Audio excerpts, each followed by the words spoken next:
우리 함께 인사 나누시겠습니다. 사랑합니다. 특별히 성령 강림 주간에 우리 속에 성령의 열매 9가지, 사랑, 희락, 화평, 오래 참음, 자비, 양선, 충성, 그리고 온유와 절제의 열매가 풍성히 열리는 저와 여러분 모두 되시기를 예수 그리스도의 이름으로 축원드립니다. 오늘 말씀의 제목은 하나님의 뜻, 사랑이라는 제목입니다. 하나님을 믿고 사는 사람과 하나님을 믿지 못하는 사람은 보는 것이 다릅니다. 달라도 너무 다릅니다. 하나님을 사랑하게 될 때 더욱 그렇습니다. 그저 하나님을 믿는 사람 그리고 사랑하는 사람 이 사이에도 차이점이 아주 분명합니다. 보는 눈이 완전히 다르다는 겁니다. 여러분은 하나님을 정말 사랑하게 되었습니까? 아멘. 어떤 청년 사역자 한 분이 요즘 청년들이 서로 교제하는 이야기를 들려주었습니다. 교제를 시작한 지 100일이 되는 날은 무슨 일이 있어도 지켜야 한다는 것입니다. 그러나 이처럼 시계상의 어떤 시간을 따지는 것도 중요하지만 요즘은 더 중요한 것이 또 있답니다. 바로 사건의 시간이라는 겁니다. 그래서 예를 들면 사귄 지 100일이냐 20일이냐 보다 더 중요한 것은 처음 손잡은 날이 언제냐 하는 이런 사건 중심으로 요즘 청년들은 교제가 진행된다더군요. 그러면서 이분이 덧붙여 얘기했습니다. 하나님과의 관계도 마찬가지라는 것이죠. 여러분은 언제 하나님과 손 잡으셨습니까? 언제 하나님과 입맞춤 하셨나요? 하나님을 믿었다면 하나님과 사귀며 사랑하는 관계가 되기를 그것을 사모하시기를 바랍니다. 하나님을 사랑하게 된 사람에게만 보이는 것이 있습니다. 어떤 것일까요? 그것은 바로 미움이 없어지고 사람들이 사랑스러워진다는 것입니다. 9절에 빛 가운데 있다고 말하면서 자기 형제 자매를 미워하는 사람은 아직도 어둠에 있는 자다 이렇게 말씀을 합니다. 여러분 여기 빛 가운데 있다라는 말은 예수 그리스도와 사귐을 갖고 산다는 그런 말입니다. 주님과 사랑에 빠진 사람 이런 말이기도 한 거죠. 그런데 형제 자매 중에 미워하는 사람이 있다면 실제는 어둠 속에 있는 사람이라는 말입니다. 주님과의 사귐, 주님과의 사랑이 없다는 증거라는 것이죠. 그래서 요한일서 2장 11절에 그의 형제를 미워하는 자는 어둠에 있고 또 어둠에 행하며 갈 곳을 알지 못하나니 이는 그 어둠이 그 눈을 멀게 하였음이라. 자, 미워하며 사는 사람들이 얼마나 많이 있습니까? 눈이 가리워 있는 것입니다. 눈이 왜 가렸을까요? 바로 마귀가 눈을 가리운 것입니다. 고린도후서 4장 4절에 보면 그중에 이 세상의 신이 믿지 아니하는 자의 마음을 혼미하게 하여 그리스도의 영광의 복음의 광채가 비치지 못하게 하나니 그리스도는 하나님의 형상이니라. 그러므로 지금 누군가를 미워하는 사람 있다면 우리는 정신을 바짝 차려야 합니다. 이 말씀이 혹시 또 불편한 사람이 있을 것입니다. 우리가 누구를 괜히 미워하겠어? 미워할 만한 이유가 있으니 미워하는 건 아니겠느냐 하는 것이죠. 그러나 성경을 자세히 보면 그저 미워하는 사람이라고만 하였음에 이게 주목해야 된다 이 말입니다. 형제를 미워하는 것이 왜 문제일까요? 미움 그 자체가 영적 뿌리가 아주 악한 것이기 때문에 그런 것입니다. 미움을 살 정도로 잘못한 사람도 문제입니다. 분명히 문제입니다. 그러나 사람을 미워하는 것도 역시 악한 것임을 알아야 한다 이 말입니다. 전혀 별개의 문제라는 것이죠. 미움의 영이 있는 것이다 이 말입니다. 그러므로 미움의 영에 사로잡히는 것은 우리가 정말 조심해야 합니다. 성경은 분명히 말씀합니다. 선으로 악을 이기라. 저 사람 내버려두면 큰일 날 텐데 이 걱정하는 사람은 미움의 영에 사로잡힌 자신이나 걱정해야 한다 이 말이죠. 미워할수록 악은 더 힘을 받습니다. 왜 그럴까요? 악한 영의 그 에너지는 바로 미움이기 때문에 그런 것입니다. 어떤 목사님이 교인들이 막 서로 싸우기에 왜 싸우냐고 했더니 이런 답이 나왔습니다. 이 목사님 다 잘해보려고 하는 거 아니겠습니까? 이렇게 하더랍니다. 그래서 그다음부터 이 목사님이 이런 말을 했답니다. 이다음부터 싸우지 말고 우리 보통만 합시다 하고 외쳤다는 거죠. 아직도 미운 마음 풀리지 않는 분이 계실지 모르겠습니다. 요한 사도는 그런 분들에게 이런 말씀을 하십니다. 12절에 자녀들아 내가 너에게 쓰는 것은 너희 죄가 그의 이름으로 말미암아 사함을 받았으며. 결국 무슨 말씀일까요? 십자가를 바라보라는 것입니다. 하나님께서 만약 미운 사람도 있을 수 있지 않겠느냐, 화낼만 하니 화를 내는 것 아니겠느냐 하는 생각을 하셨다면 여러분 십자가가 가능하겠습니까? 저나 여러분이 구원받을 수 있었겠느냐 이 말입니다. 십자가에서 하나님의 사랑과 속죄의 은혜를 경험한 사람은 미워할 자격이 없는 사람입니다. 우리가 누군가를 미워하면 무서운 얘기죠. 구원도 잃어버릴 수가 있다는 것입니다. 요한 사도는 13절 14절에서 두 번씩이나 내가 너희에게 이 글을 쓴 까닭은 하면서 말씀하면서 죄사함을 받은 사람에게 일어날 일을 거듭 말씀하고 있습니다. 13절에 아비들아 내가 너에게 쓰는 것은 너희가 태초부터 계신 일을 알았으며. 자, 결국 우리가 죄사함을 받음으로 하나님을 알게 되었고 마귀를 이겼다는 것입니다. 인간이 가진 모든 문제는 아담과 하와가 죄를 지어서 하나님과의 관계가 끊어지고 마귀의 종노릇 하는 데서 시작되었고, 그리고 예수님이 지신 십자가에서 죄사함을 받음으로 이것이 해결된 것입니다. 하나님과의 관계가 이제 바로 맺어졌습니다. 하나님과의 사귐이 이루어졌습니다. 죄 뒤에서 우리를 지배하던 마귀가 꺾여져 버렸습니다. 십자가에서 우리가 받은 사랑이 얼마나 큰지를 우리가 알아야 하는 것입니다. 독생자를 주신 하나님 아버지, 그리고 십자가를 지신 예수 그리스도, 그리고 우리 안에 오신 성령 하나님. 여러분, 다음 주일이 삼위일체 주일입니다. 이 독생자를 주신 하나님 아버지, 십자가를 지신 예수 그리스도, 그리고 우리 안에 오신 성령 하나님, 이 삼위일체의 하나님, 이 하나님의 엄청난 사랑을 받은 사람은 누구나 형제를 미워하지 않고 사랑하게 되어 있습니다. 어떤 목사님께서 시편 37편을 묵상하시다가 아주 놀라운 체험을 했다는 말을 전해주었습니다. 시편 37편 1절에서 악을 행하는 자들 때문에 불평하지 말며 불의를 행하는 자들을 시기하지 말지어다 이렇게 말씀해 놓고는 그 다음 10절에 가서는 잠시 후에는 악인이 없어지리니 내가 그것을 자세히 살필지라도 없으리로다 이렇게 하였습니다.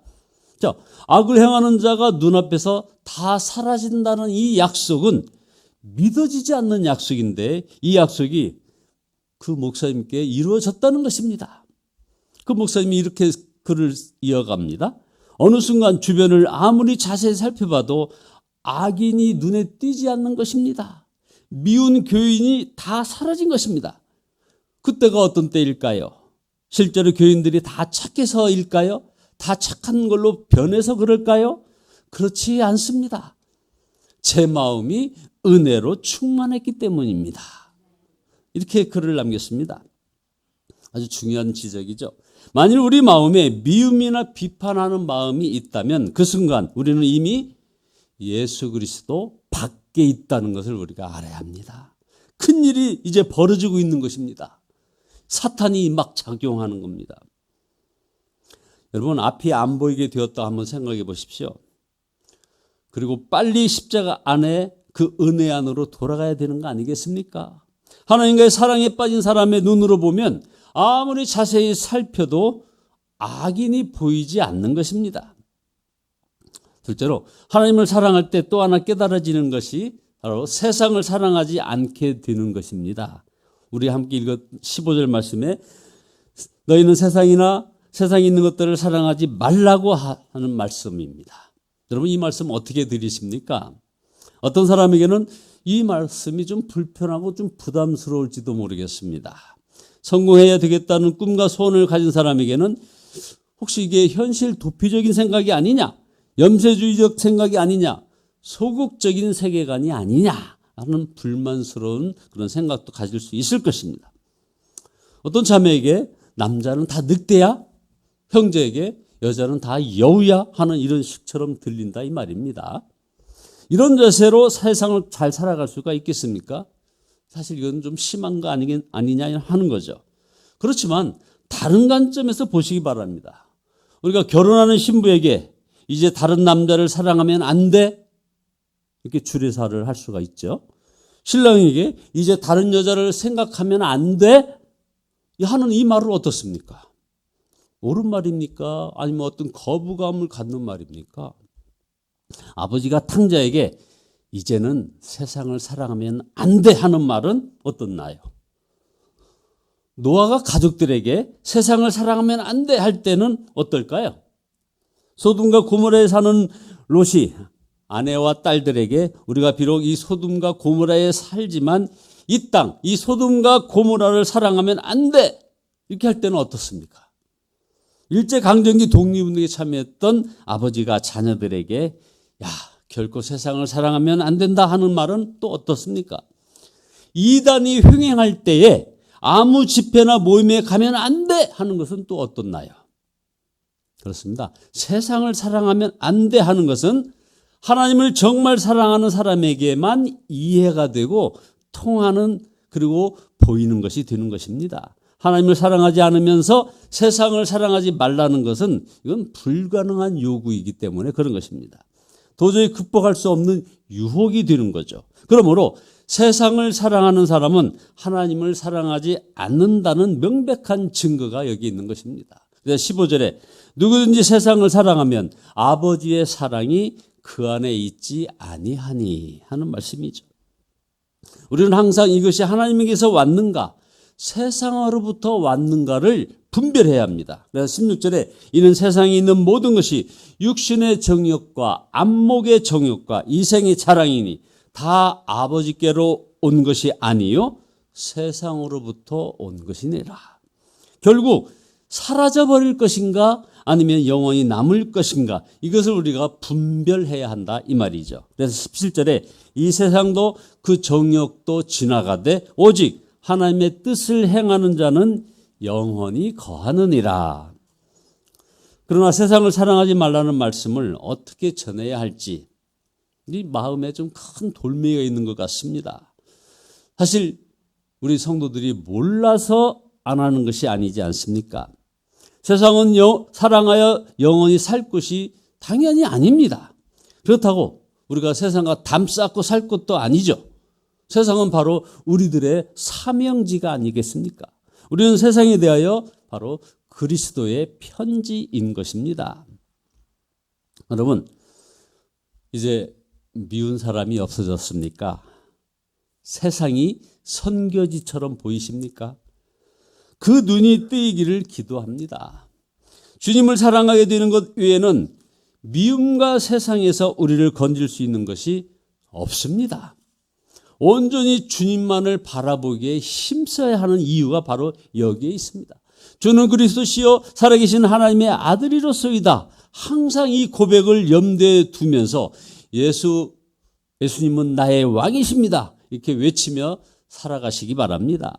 주님은 이미 우리를 위하여 십자가에서 죽으신 분이십니다. 그 주님이 성령으로 우리 안에 오셨습니다. 반드시 주님을 바라보는 그런 사랑의 눈이 우리에게 뜨이게 도우시는 분이 바로 성령 하나님이십니다. 주여, 제가 주님을 사랑합니다. 성령님, 저의 눈을 열어주옵소서. 이렇게 선포하고 기도하며 나가는 여러분 모두 되시기를 예수 그리스도의 이름으로 축원드립니다. 기도하시겠습니다.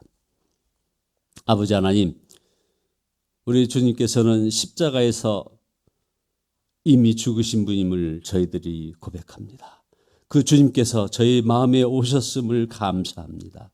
아버지 하나님이여, 성령 하나님이시여, 온전히 주님만을 바라보는 그런 사랑의 눈이 뜨여지게 인도하여 주시옵소서.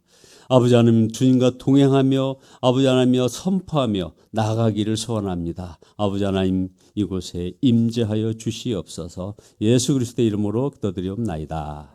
아멘. 293장입니다. 293장 1절과 4절을 하시겠습니다.